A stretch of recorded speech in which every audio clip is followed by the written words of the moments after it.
all of the work on this. So I'd like to introduce you to Lindsey. Excited to hear this final presentation. So thanks, Lindsey. Thanks, Michael. Well, and officially, a huge thanks to Michael for just letting me do this. He mentioned to me last spring that some people like to do independent studies if they feel like there's a hole in the curriculum somewhere. And this, I was kind of thinking about that, and this just kind of came to me, and I started getting more and more excited about it, and he gave me his blessing, which was a huge thing. So thank you, Michael, for just giving me the opportunity to do this. So we've got a lot to cover, so I'm going to go kind of fast. And we kind of wanted this to be more informal and more of a workshop type, especially if there's language or different things that you feel like you're not tracking. Please just go ahead and interrupt me so that as we move forward, things are kind of making sense. Otherwise, I think we'll kind of lose each other a little bit. So we're going to start with types of trauma.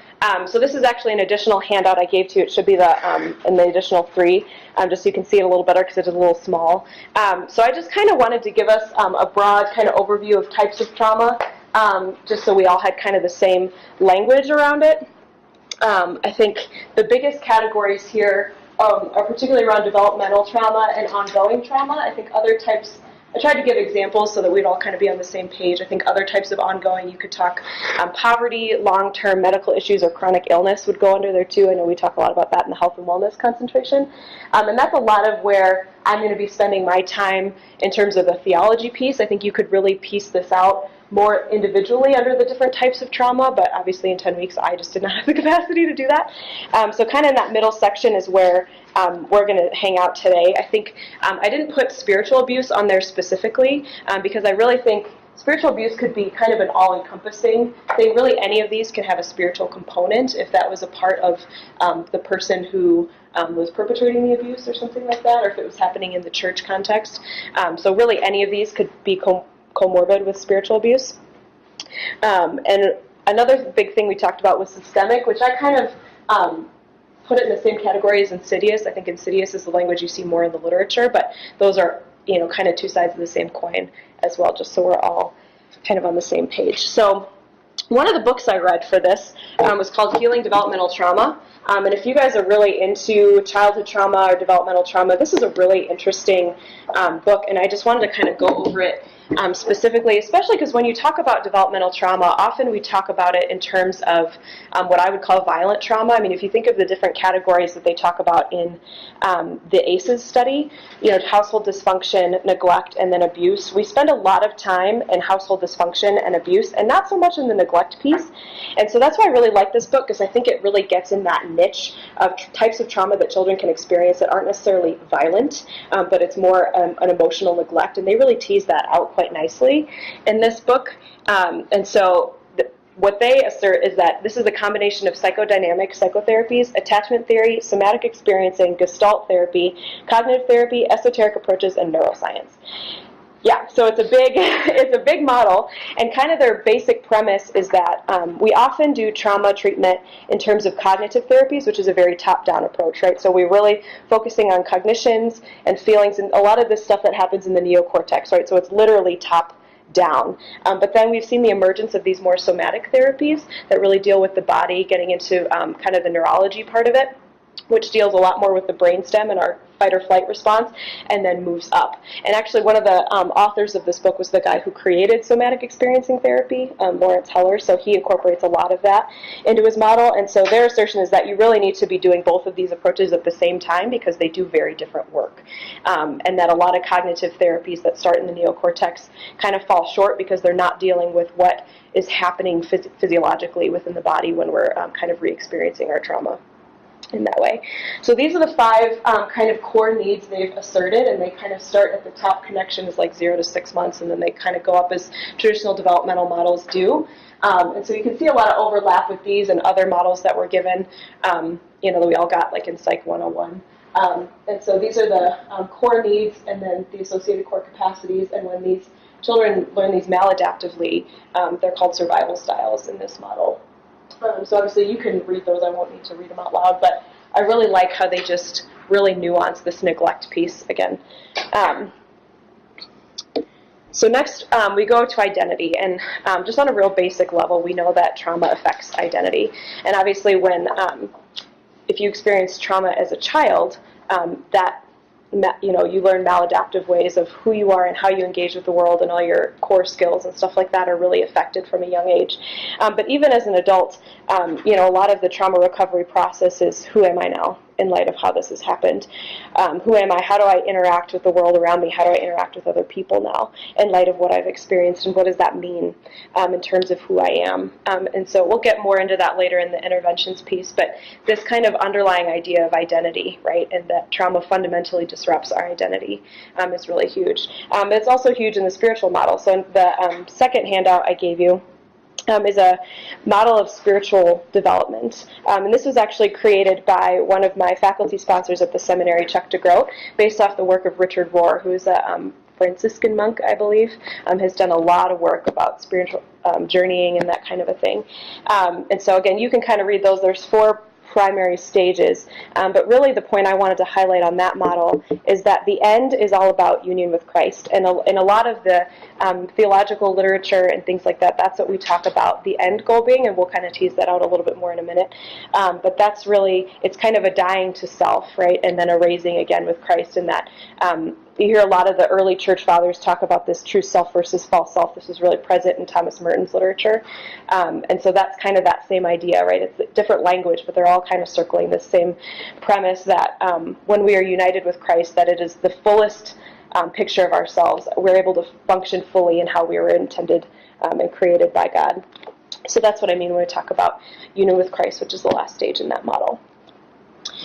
So to kind of preface the theological pieces, we're going to kind of start moving that direction now. The biggest point for me theologically is this idea of shalom, which is a Hebrew word that literally means peace. It's often how it's translated. But in the Hebrew language, it's much different than Greek or even English, in that one word can have close to even a dozen meanings sometimes, and that they're really full, and that really, we even in Hebrew class, we used word pictures instead of actual definitions, because oftentimes pictures, there's so many more layers to that than even what a single definition can describe. So this is a picture of one artist's vision of the Garden of Eden, which I think is the first time we encounter this idea of shalom. And the way I would describe it is really this kind of perfect unity, state of unity of all things, right? That God created the earth, and that all creatures, human and non-human, kind of coexist perfectly together, right? And the flourishing of one leads to the flourishing of another. And I just really love this depiction here, because you see a lot of predatory animals and herbivores kind of all living together in one space, which I just think is really beautiful. But additionally, this is also the picture we're given at the end of Scripture in Revelation. And so when we talk about Christ coming again and all things being reconciled and renewed, this kind of perfect state of unity is what we're told we're going to return to. So I think it's a really important piece that's how we begin and end kind of this narrative that we hear throughout Scripture, that it's really connected by this picture of perfect unity, and that all things are kind of working together. And then this is where it starts to get a little sticky. So in Genesis 3, we have the fall, or the entrance of sin and evil into the world, and it kind of breaks this picture of shalom that we're given, and now we have disunity. And so I think there's a couple really important points to note about evil, and that it is primarily a distortion of what is good. So evil cannot exist in its own right. A lot of times they refer to it as a parasite, something that can only live off something else, and that it kind of comes from something else. And so evil would not exist if good did not first exist, and I think that's a really important place to start. And that evil is not actually a transformation or degradation, but a distortion of human essence, and so it really affects the well-being of persons instead of altering them or their capacity to do good, because ultimately our capacity to do good comes from God, and that always rules over evil, and so that ability to do that is not affected by evil. And so when we start to kind of break this up, because we use evil and sin interchangeably, and a lot of different theologians use these words differently, which can be really confusing, at least for me when I was doing this. So I kind of created my own categories. So I talk about sin and evil is really this kind of overarching umbrella, right, of what is bad. And then sin is more an abuse of the free will that we're given by God. So it's basically kind of more of a direct action, whereas evil is kind of a state what is good, or what is bad, I'm sorry. So it's kind of tricky how we differentiate those, because sin is a type of evil, so it's an umbrella, but evil is also kind of everything else that we don't have a name for. So that's all kind of in one category. And so I think, too, when we talk about sin as human action, that we differentiate between primary and secondary causality. Primary causality being God's will, and secondary causality being human will. And that, again, God's will kind of acts as this overarching kind of construct in which we function, and human action functions within the confines of that, but that there can be a defect in the secondary will or human will without there being a defect in the primary or God's will, and that doesn't necessarily mean that God's will or goodness is affected by human sin. So this leads me to believe that trauma is fundamentally the experience of sin and evil in the world. And that, again, if sin is more individual human action, then we can think of trauma as the experience of more individual or interpersonal sin, right? This would be kind of your single rapes or domestic violence or things that are very interpersonal, whereas evil is more the experience of systemic trauma. Right, so this would be more kind of your natural disasters or poverty or things like that. But I think it's important to note that sins can aggregate and become embedded into systems. Right, so it's not, even if it's just it started out as initially one sin, when that spreads and it's a group of sins that come together, that actually creates a new state of evil. And I think this is highlighted really well in racism. Right, so we can do individual acts of racism, which we could probably categorize more as sin, but really there's a whole system of racism, right, that people groups experience but are also embedded into systems, organizations, institutions, governments, and so it's really kind of the sense that sins kind of can come together and add up into a whole new type of evil. Does that make sense? Okay. And in this way, sin and evil are circular. So when we look at Genesis 3, we see sin kind of Adam's act in Genesis 3 is the initial sin, but that kind of breaks this disunity to the creation of this evil state. But then this evil state then causes individuals to act in sinful ways, which continues this evil state. And so in that way, they're circular. And so we kind of call that process a living death, which I think for people who have experienced trauma, that language can really resonate. I know I've worked with people, even in my own work, this kind of idea of living death and that cycle just really resonated with me. So I think another part of this is what we call the soul wound, which I've heard a lot in terms of moral injury, which we talk most often with vets, war vets, and this idea that when you experience in some way the dehumanization of another person, that it affects you in a way that is so much deeper than just our body, mind, or emotions, but it really affects the soul. And I think that's a lot of what happens in all types of trauma, not just in war, but that whether you perpetrate it in some way or you even witness it, that it affects your soul, right? Because we have this common bond of the human experience that bonds us together. And so I call that the soul wound. So in Hebrew, that's the funny looking word under the soul wound is the word nephesh, which again, it has multiple definitions. It's most often translated soul, but really it can mean soul, living being, life, self, person, desire, passion, appetite, emotion, throat, breath, or will. And so it really comes from the idea that this kind of, I think it even can mean like chest or sternum, but the idea that your throat, your breath, that's what gives you life, right? And, you know, we've kind of come to this place in Western society, heavily influenced by the Greek idea that we split body and soul, right? That was not at all present in their worldview. They were very holistic in how they understood the human person, which I think we're starting to kind of feel that swing back. You know, we talk a lot about wholeness, particularly in the health and wellness concentration. I mean, I think we're kind of getting back to this idea, and I think this can be really helpful to us that that when we experience trauma, that it violates our nephesh. And they also talk about your nephesh as being something that you pass on from generations so that your children inherit the same nephesh and that you carry that. And that, I think, makes a lot of sense to those of us who have worked with populations that have historical and generational trauma. I think that just ties in really well.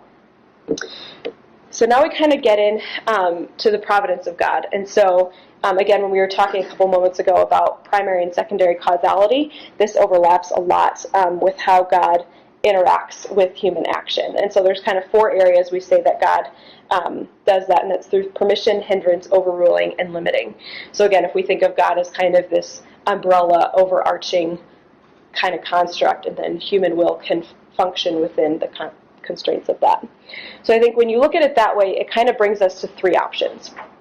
On one end, we think that God, that if we talk about how God can exist with trauma in the world, right? And this kind of gets at that theodicy question. How can a good God exist in a world with evil? That God can interact in kind of 3 primary ways. Either the trauma happened because God does not have the power to stop it, because otherwise God would have, right? And so obviously God does not have the power, and so that's why it happened. And I pretty strongly reject that, because I do believe that God is all-powerful.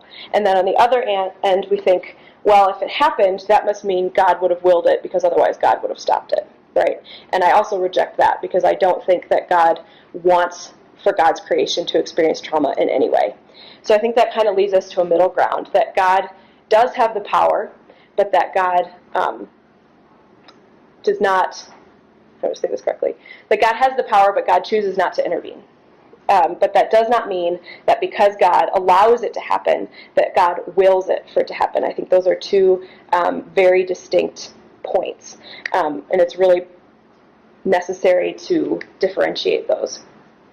And I think the point to emphasize in tandem with that is that not only that does God allow it but not will it, but that God actually participates in the suffering through Christ's suffering on the cross.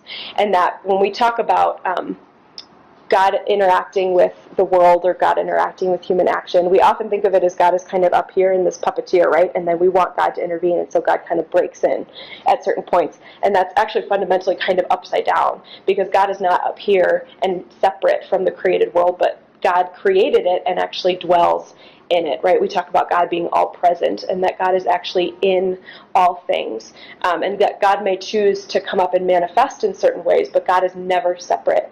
And I think that's a really important point when we talk about trauma, is that God actually experiences the trauma with us through what Christ did on the cross. And in tandem with that, it goes back to the idea of shalom, right? And that the trauma is not the end in and of itself, right? That all things are working towards this great reconciliation and perfect unity in the end again. And that's, I think, really hard for us to understand, because we don't often think in terms of that. But that God allows suffering because God will reconcile all things, and that this is not the end. The trauma is not the end for people. And that our picture of shalom, I think this resonates a lot with the social work profession, because we love social justice, but that justice is a huge part of the picture of shalom. But we need to be careful not to understand that shalom brings justice and how we understand justice, but brings it in terms of God's justice, which is fuller and bigger and better than anything we could possibly understand. And I think we, in our just kind of broken experience of this world, we want to create our version of justice, what makes us feel better, or what's going to make a community feel better. And I think I hesitate with that a little bit, because I think when we talk about God's justice, it's so much better than anything we could possibly imagine. And that's, I think, why it's even hard for us to imagine shalom, because we've just never even had a grasp even of what that kind of perfect unity would look like.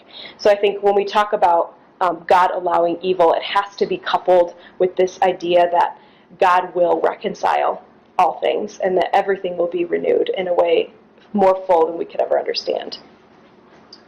Lindsey, what would you say, just in terms of the whole piece of not understanding this providence and evil and trauma, and in terms of patience as you try to figure that out, either if you're working with somebody who's had a lot of trauma, and or if you experience yourself and you have your faith, and how do you feel, it's not getting to the point where you're at yet, but somebody else who's kind of working with somebody else or themselves, right, trying to get there. What would you say? Because it's hard to.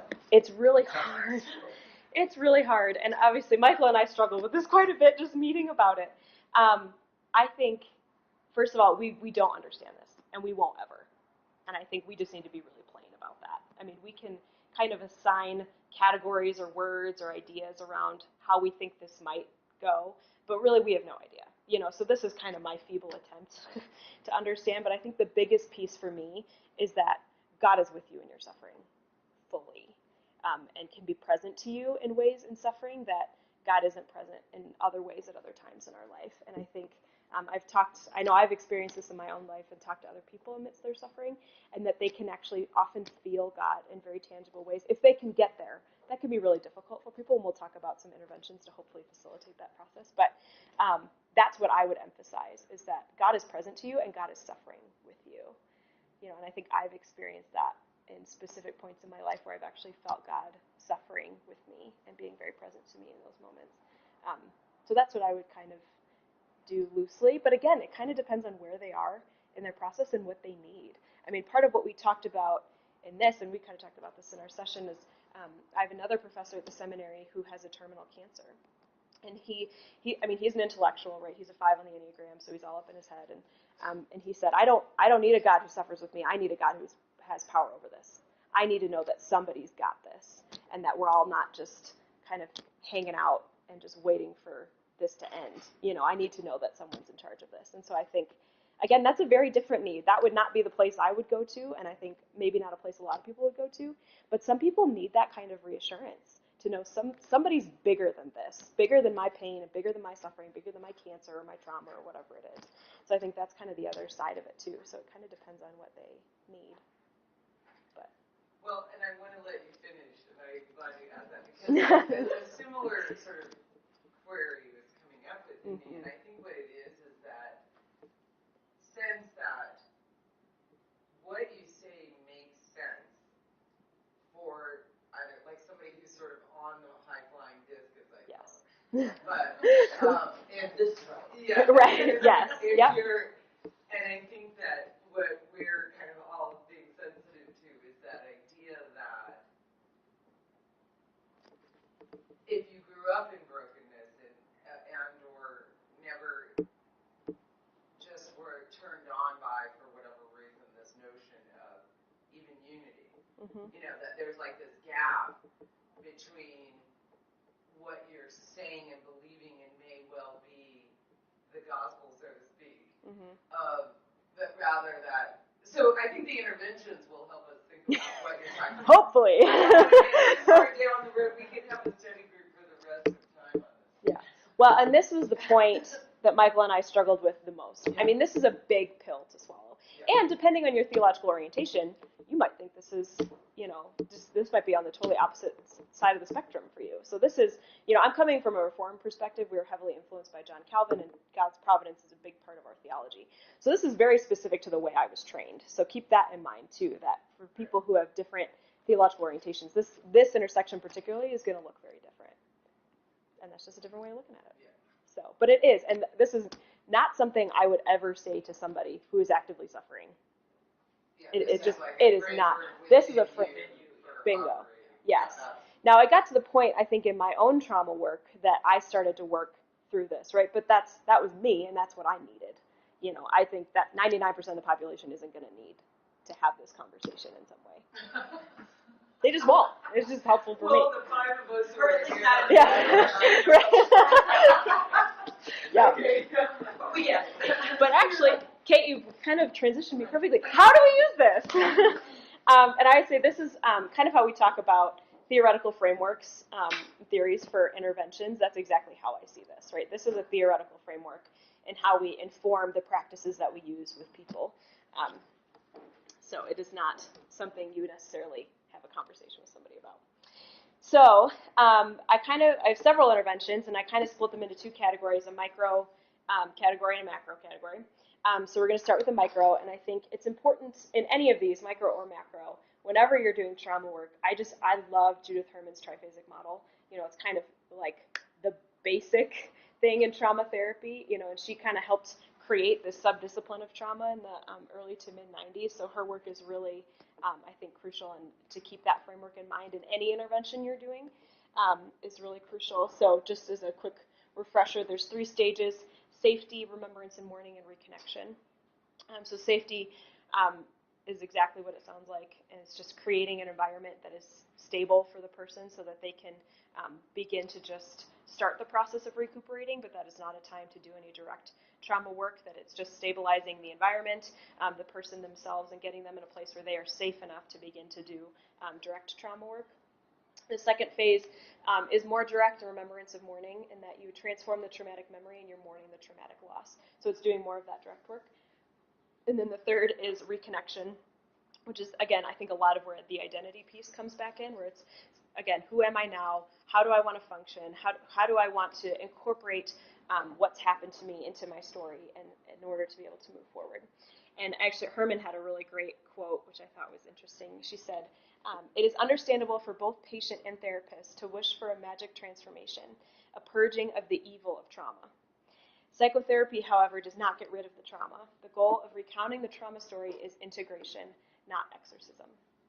And so I thought it was just a really interesting quote, not only because I think it gets at that idea, but also because she uses some of this theological language that we've been using, so that's kind of cool. So the first micro-intervention is narrative therapy. And I think there's just a lot of really great ways to incorporate some of this theology, spiritual work in narrative therapy, especially because the Bible in its basic form is a big story. I mean, it's really the meta-narrative of the Bible is saying God was so overwhelmed with love that God created the world, right? And that God plans to reconcile the world to God's self. And then we get a bunch of little stories in that kind of nuancing us and giving us more details about that kind of overall love story. But I think narrative therapy very clearly overlaps with that. And then Christian Wyman, this is one of the books I had to read for this. He had this quote, Christ speaks in stories as a way of preparing his followers to stake their lives on a story, because existence is not a puzzle to be solved, but a narrative to be inherited and undergone and transformed person by person. And he was speaking specifically about the parables that Christ uses for teaching throughout the Gospels, but I think just the idea of story is just really important here. So some of the, I just wrote up some questions I think you could use in narrative therapy to kind of get at different aspects of this. And some of these are pretty similar, and depending on the person, you might get answers that would overlap. But just kind of generally, how does God feel about you? How would you describe God? Where is God? How do you experience God? What does it feel like when God's with you? So just kind of getting them to tell the story about how they've experienced God in their life and how that's been helpful or really unhelpful at some points, depending on their experience. So I think those are just kind of good questions to have in your back pocket. The next couple fall under this kind of ritual category. And another one of the books that I had to read, The Wild Edge of Sorrow, he talks a lot about the grief process and how helpful rituals can be in the grief process. And I thought he summed it up really well, saying practice helps to root us, to anchor our internal presence onto something solid. And really, that's why ritualism can be really tricky, right? Because it can often be empty for people, particularly in the church. I think a lot of people have experienced that. So there can be danger there. But I think in the grief process, ritual gives structure to something that is so chaotic that it can be really helpful for people to channel their feelings, emotions, or processes in a way just by having that kind of structure integrated into their life. So the first ritual that I have in here is the Lord's Supper or communion, which this has been a big ritual for me. So I grew up in a more conservative denomination, evangelical, who didn't practice this a whole lot. We weren't big into the sacraments.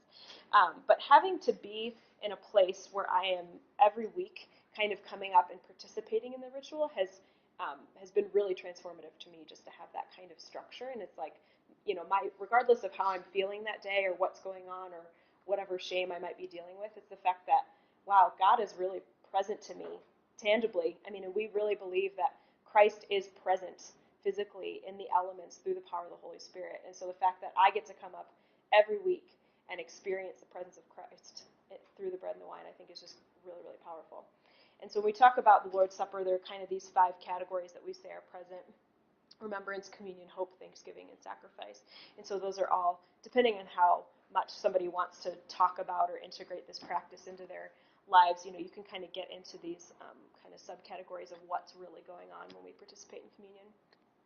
And I think communion has a big thing to do with identity, because, basically we're talking about we're participating and gaining our identity and union with Christ through this practice, right? It's a kind of a part of the sanctification process. And so I think, our identity starts to be transformed the more we participate in this process, which is really beautiful.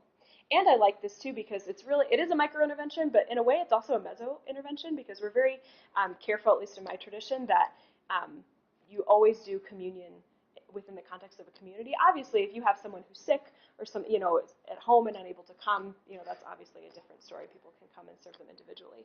But really, it's about, your connection with Christ, but also you're doing it in a community of people, and that this community as a whole, you get to participate in that and participate with that community in Christ. So I think that's a really cool kind of two sides to that. The next one, this came directly from Weller's book, and I've done a version of this, but I really like the way he spelled it out because it was just really straightforward and I think easy to adapt. So I love this idea. We talk a lot about God's creation, right, and the fact that the earth experiences trauma too. And I think those of us who have done things in terms of environmental social work and things like that kind of get this a little bit more. But that when the earth experiences trauma, we carry that with us, whether or not we realize it or not. And so to share in that experience with the earth and incorporate the earth in our grieving process.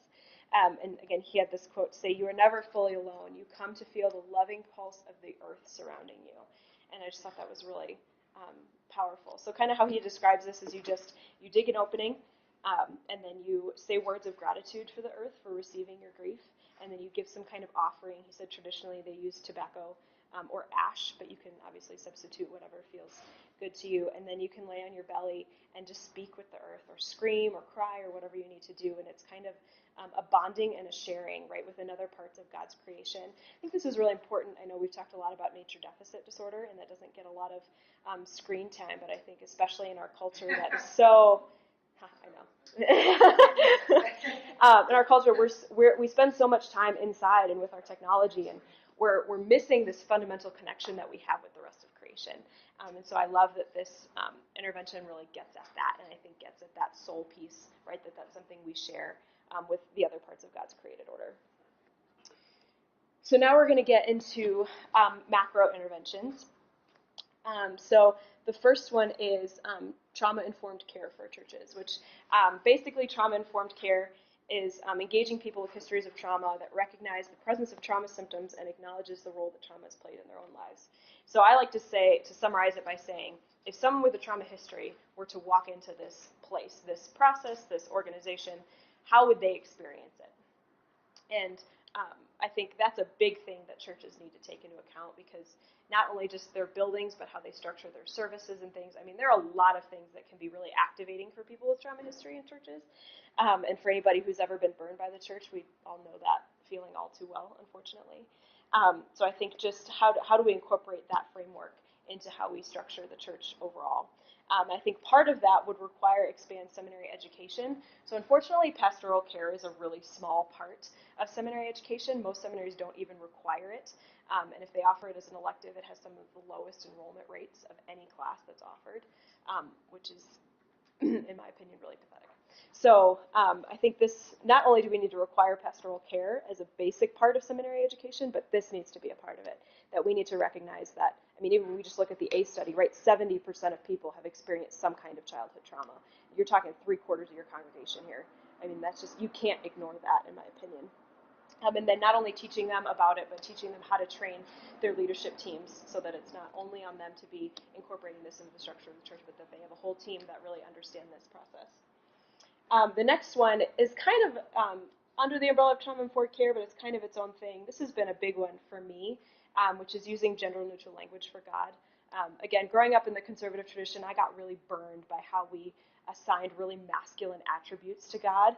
And I think not only is that really damaging, but it really tells an inappropriate narrative to the women of the church, right? And I was really taught, that I didn't have a place, and that I wasn't as valued as men, and that how can I relate to God if God is male, and what does that mean? And there was just a lot of, I think, really inappropriate messages that I internalized from that. And I know I've talked to dozens of women who've had similar experiences. So I think not only the theological integrity of more appropriately portraying that God doesn't have a gender, but there are also a lot of really feminine, again, I think there are problems even ascribing certain traits to males and females, and that's a whole other issue with sexism, but there are a lot of kind of traditionally feminine pictures, God as a mother hen protecting her chicks, right? And these other like feminine attributes that we give a God that are not really present, rarely ever, in the church. And how can we utilize these really beautiful images images, that God is both masculine and feminine and doesn't have a gender and all these other things. And even traditionally, particularly more the Eastern Hemisphere, the Spirit was known as feminine. Both Hebrew and Greek names for the Spirit are both feminine words. And so that the Spirit is often attributed with more of the feminine, if Christ is the masculine, Spirit is the feminine as a balance. And so how do we reclaim that in the church as a way of incorporating female stories, particularly when we think of just the pure amount of sexist trauma and things relating to that. So the next one is incorporating trauma narratives into the church.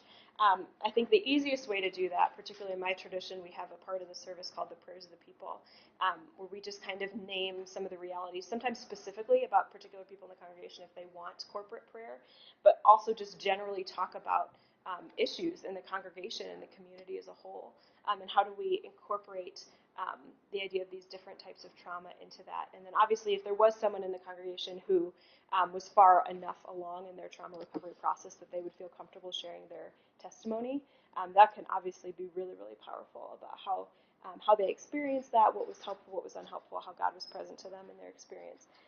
And just having that up front and saying to people, hey, this is a reality that happens, and we recognize that, and we as a community, as a church, we want to support people, and we want to learn how to do that well. I think would be really, really powerful. And then the last one, this is interesting, as I was meeting with my faculty sponsors at the seminary, we kept trying to, intentionally do this overlap work and realizing that the way we even teach systematic theology really limits the way we can do this overlap well, and that we teach it in a very kind of white, male, Western, heavily influenced by the Greek, right? Very systematic, very rigid, very individual and linear. And I think there's just so much in our world, particularly in this overlap, that is not that. And we kept kind of hitting roadblocks. And finally I looked at them and I was like, wow, it really sounds like systematic theology needs a macro intervention. And it just kind of looked at me like I'm crazy a little bit. But yeah, I mean, we've come up with these systems that really limit even our creativity and our ability to think outside the box of how do we do this integrating work well. So I think that could be a whole nother presentation on its own, but I think we really need to kind of take a step back and relook at how we're even thinking about some of these theological concepts. So in conclusion, I think kind of the general points I want people to take away from this time was just that trauma affects the soul. So soul needs to be a part of the trauma recovery process. And I think there's a number of different ways you can do that, both theoretically and practically. But I think that just, if we're going to really be helping people work through their trauma, this has got to be a part of it. Because there's something bigger that happens that gets violated when people experience trauma. And that religion and spirituality, they have a lot of drawbacks, but I think there can be positive religious coping in the trauma recovery process. That doesn't always happen, but I think a lot of people do experience a deepening of spirituality after they've had a traumatic experience. And so how can we incorporate that into their healing process if that's something they want, and do it well, so that they don't kind of deal with some of the negative repercussions that are possible. And then even as we were talking about the word integration, I just used it a second ago, but it's not integration. To me, this is wholeness. This is a way of understanding different parts of the same truth, right? And that it's not, oh, we have this and we have this, and so we're going to do a Venn diagram and here's the overlap. This is really, they're all just moving parts in the same truth for me. And so I think hopefully going forward that we'll learn how to do this better and understand it in a more holistic perspective. And then I just wanted to end on this quote from John Calvin, who again was he was a reformer shortly after Martin Luther that heavily influenced the theology of my tradition. And he wrote like a 1,600-page volume, the two books are like this thick. And he started that whole work with this quote: nearly all the wisdom we possess, that is to say true and sound wisdom, consists of two parts, the knowledge of God and the knowledge of ourselves. So he states, his first point is, without knowledge of self, we cannot know God. And without knowledge of God, we cannot know ourselves, because those two are just so intricately connected. So I just think I come back to that a lot in the work that I do, because I think it's just so foundational to how I understand this. That's it.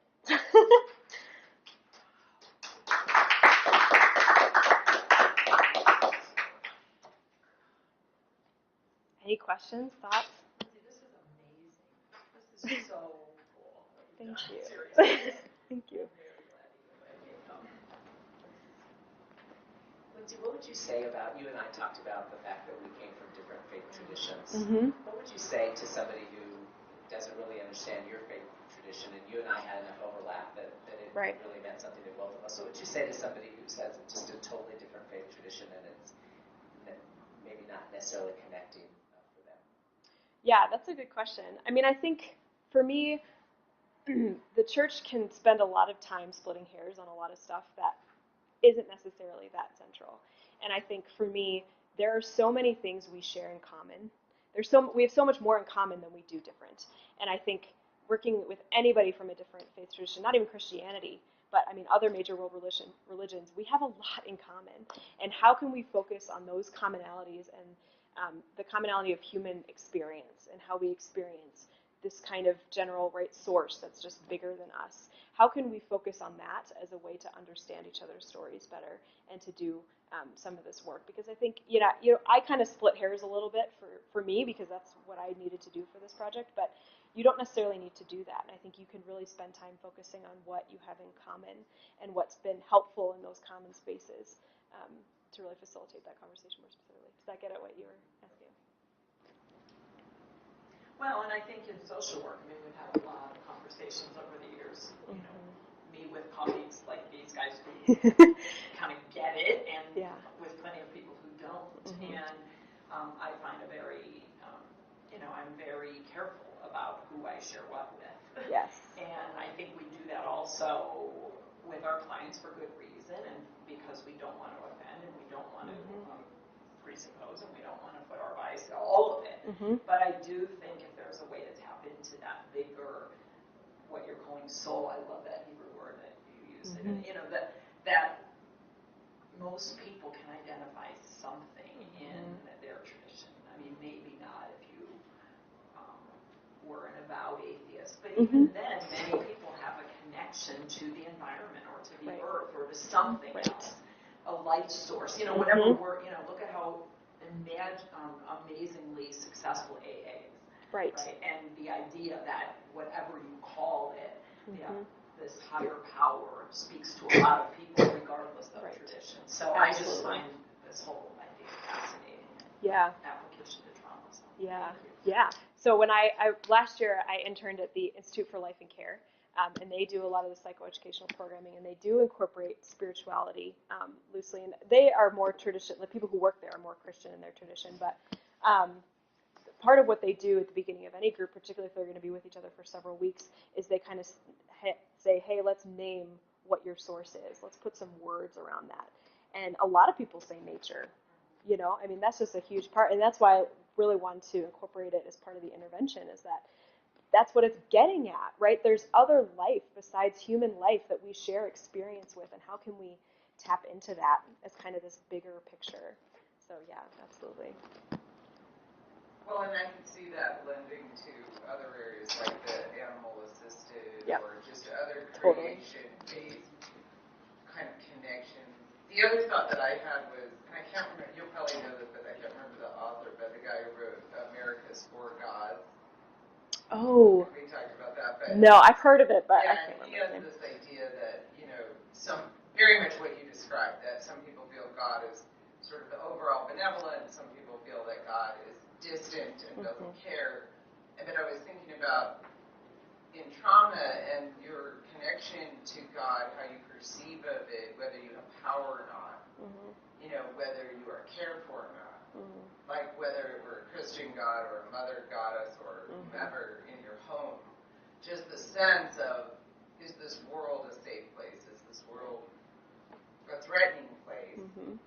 I think for work with empowerment and a connection to overcoming your trauma in a sense, or making sense of it, I think you're really on to something there.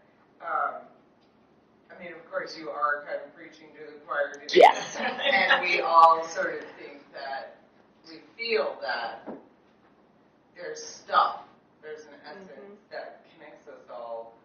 And what I really like, though, about what you presented was sort of this idea that I mean, I feel that, and you named it, and I don't know that I've ever heard it said better, is, you know, like when somebody else is wounded, it wounds me. Yes. And we've talked about that Yes. before. But to be able to name it in sort of a systemic way, and I mean, my thought is like, let's publish it under something other than evil, but, you know, like get it out there Right. without the, you know. It's strong language. Yeah, People have very strong and reactions not that to it that. isn't good to name something what it may well be, but I just really like that notion. Because I just feel like you're naming like this substantive stuff that's hard to name. Mm-hmm. It's the collective, yeah, it's the essence. And that was really powerful. And last thought, I've been thinking for the last 2 years, what's Lindsey going to do? What will she change the world by? And I think it might be the macro systemic overhaul of the church. So I'm excited about that. No pressure. Yeah, right. No big deal. Congratulations.